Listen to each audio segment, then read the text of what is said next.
सो हाँ जी स्टूडेंट्स, आज हम डिस्कस करेंगे सॉल्यूशन चैप्टर का एक न्यूमेरिकल। वैसे हमने सॉल्यूशन चैप्टर के काफ़ी न्यूमेरिकल सॉल्व किए थे सब फॉर्मूलाज के बेसिस पे, बट हेनरी लो के फॉर्मूला का न्यूमेरिकल रह गया था और ये बहुत ज़्यादा इंपॉर्टेंट क्वेश्चन है, तो इसको स्टार मार्क कर लेना।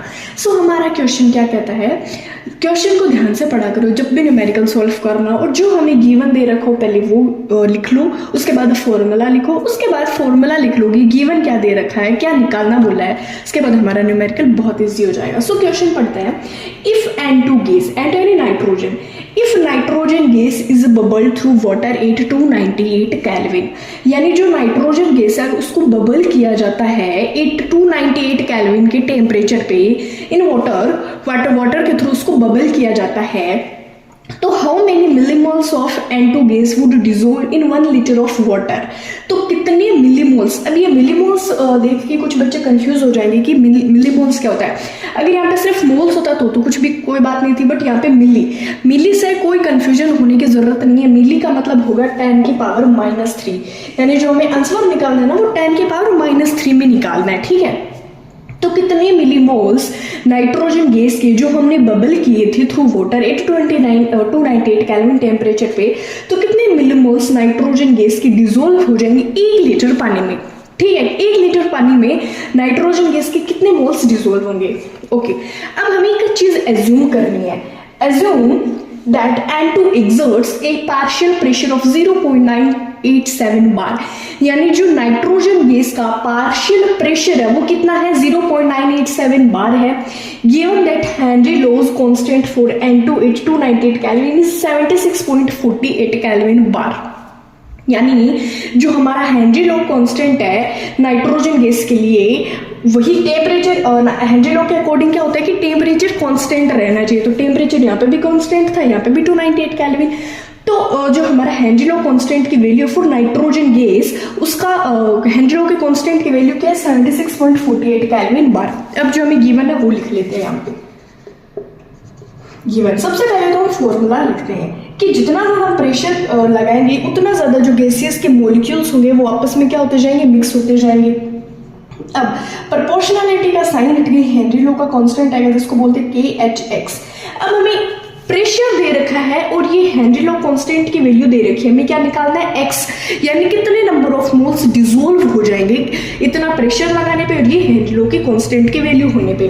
तो प्रेशर हमें आपको देख सकते हो दे रखा है 0.987 बार, और अपॉन में हेनरी लो कांस्टेंट की वैल्यू कितनी है, KH की वैल्यू कितनी दे रखी है 76.48 केल्विन में दे रखी है। हमें प्रेशर बार में दे रखा और हेनरी लो के कांस्टेंट की वैल्यू केल्विन बार में दे रखी है, तो हम उसको बार में बदलने के लिए क्या करेंगे 1000 से डिवाइड करेंगे। जब 1000 से डिवाइड करेंगे तो ये हमारे पास आ जाएगा 76480, आप करके देख सकते हो। उसके बाद हमारा ये निकल जाएगा X। अब जब मैं X की वैल्यू सोल्व करूंगी, यानी कितने नंबर ऑफ मोल्स डिसॉल्व हो जाएंगे इतना प्रेशर क्रिएट करने पे, तो ये हमारी वैल्यू आएगी 1.29 × 10 की पावर -5, ये हमारी आ जाएगी वैल्यू। अभी तक न्यूमेरिकल यहाँ पे खत्म नहीं हुआ है, हमें क्या पूछा है कि 1 लीटर पानी के अंदर कितने मोल्स डिसॉल्व हो जाएंगे 1 लीटर पानी के अंदर, यानी हमें यहाँ पे क्या फाइंड करना पड़ेगा, मोल फ्रैक्शन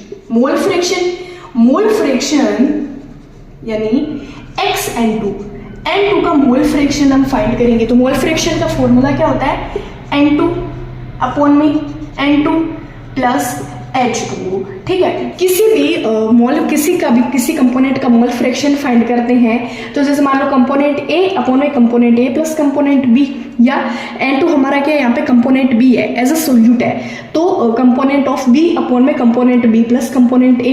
तो अब हमें N2 की तो हमारे पास वैल्यू है कितनी 1.29 × 10 की पावर -5, लेकिन N2 की वैल्यू नहीं है। क्यों नहीं है जी N2 की वैल्यू, क्योंकि N2 की वैल्यू हमें निकालनी है कि 1 लीटर पानी के अंदर कितना डिसॉल्व होगा, तो कितना डिसॉल्व होगा ये तो हमें निकालना है। अब H2O की बात करते हैं। अब H2O के नंबर ऑफ मोल्स का कैसे निकालेंगे, ये क्या है H2O, इसका अगर मैं नंबर ऑफ मोल्स निकालना चाहूँ तो क्या करूंगी, मोल्स का फॉर्मूला क्या होता है, गिवन वेट अपॉन में मोलिक्यूलर वेट। तो ठीक है, मोलिक्यूलर वेट तो अपन को H2O का पता होता है 18, लेकिन गिवन वेट अब क्या है 1 लीटर दे रखा है। तो एक बात मेरी ध्यान से सुनना, 1 लीटर इज इक्वल 1 ग्राम। अब 1 लीटर में 1000 ml हो जाएगा और यहाँ पे 1000 ग्राम हो जाएगा। इतना मानते हो? इतना मानते हो? उसके बाद यहाँ पे गिवन वेट में हम क्या लिखेंगे, 1 लीटर दे रखा तो क्या मैं 1000 ग्राम लिख सकती हूँ? 1000 ग्राम लिख सकती हूँ ना मैं? तो इसको चेंज करना पड़ेगा, हम सीधा 1 लीटर नहीं लिखेंगे, 1000 लिखेंगे। जब आप इसको सॉल्व करोगे तो हमारे पास आएगा 55.5। हाँ 55.56 ऐसा कुछ आएगा, तो 55.5 आ गया। तो अब H2 निकल गया, N2 और N2 की तो वैल्यू हमारे पास ये है। अब देखो क्या होगा, अब मैंने यहाँ पे लिख दिया और N2 अपॉन में N2, H2O का कितना आया 55.5 आज। इसको यहाँ तक सबको समझ आया होगा। अब जो N2 की वैल्यू है ना, ये N2 की मोल फ्रैक्शन ऑफ N2 की जो हमारे पास वैल्यू है सॉरी, ये क्या बहुत ज्यादा स्मॉल है, 10 की पावर -5 यानी कितनी स्मॉल है, 10 की पावर -5 यानी बहुत छोटी है। तो हम क्या करेंगे कि if solute is very less, if solute is very less, तो हम ए को नेगलेक्ट कर सकते हैं। एक को नेगलेक्ट कर सकते हैं जो हमने रिलेटिव लॉवरिंग वेपर प्रेशर में करना सीखा था। नेगलेक्ट करके क्या करेंगे, ये जो नीचे वाला N2 है इसको नेगलेक्ट करेंगे, जैसे 1.29 इंटू 10 की पावर -5, ये तो हमारे पास एज इट इज रहेगा, इज इक्वल N2। अब ये जो इतनी छोटी टर्म है, इतनी ज्यादा छोटी टर्म है कि 10 की पावर -5, तो ये जब हम 10 की पावर -5 को किसी में ऐड करेंगे तो बहुत ज्यादा छोटी टर्म आएगी, कोई फायदा नहीं ऐड करने का, इसलिए मैं इसको नेगलेक्ट कर सकती हूँ। सो N2 इज नेगलेटेड, ठीक है। तो यहाँ पे H2 हो जाएगा। सो H2 की हमारी वैल्यू कितनी है 55.5। अभी 55.5 जब यहाँ पे मल्टीप्लाई होने को जाएगा तब हमारे पास आंसर आएगा 71.0 इंटू 10 की पावर -5। ये हमारा आ गया N2 के मोल फ्रैक्शन की वैल्यू, ठीक है, N2 के मोल फ्रैक्शन की वैल्यू।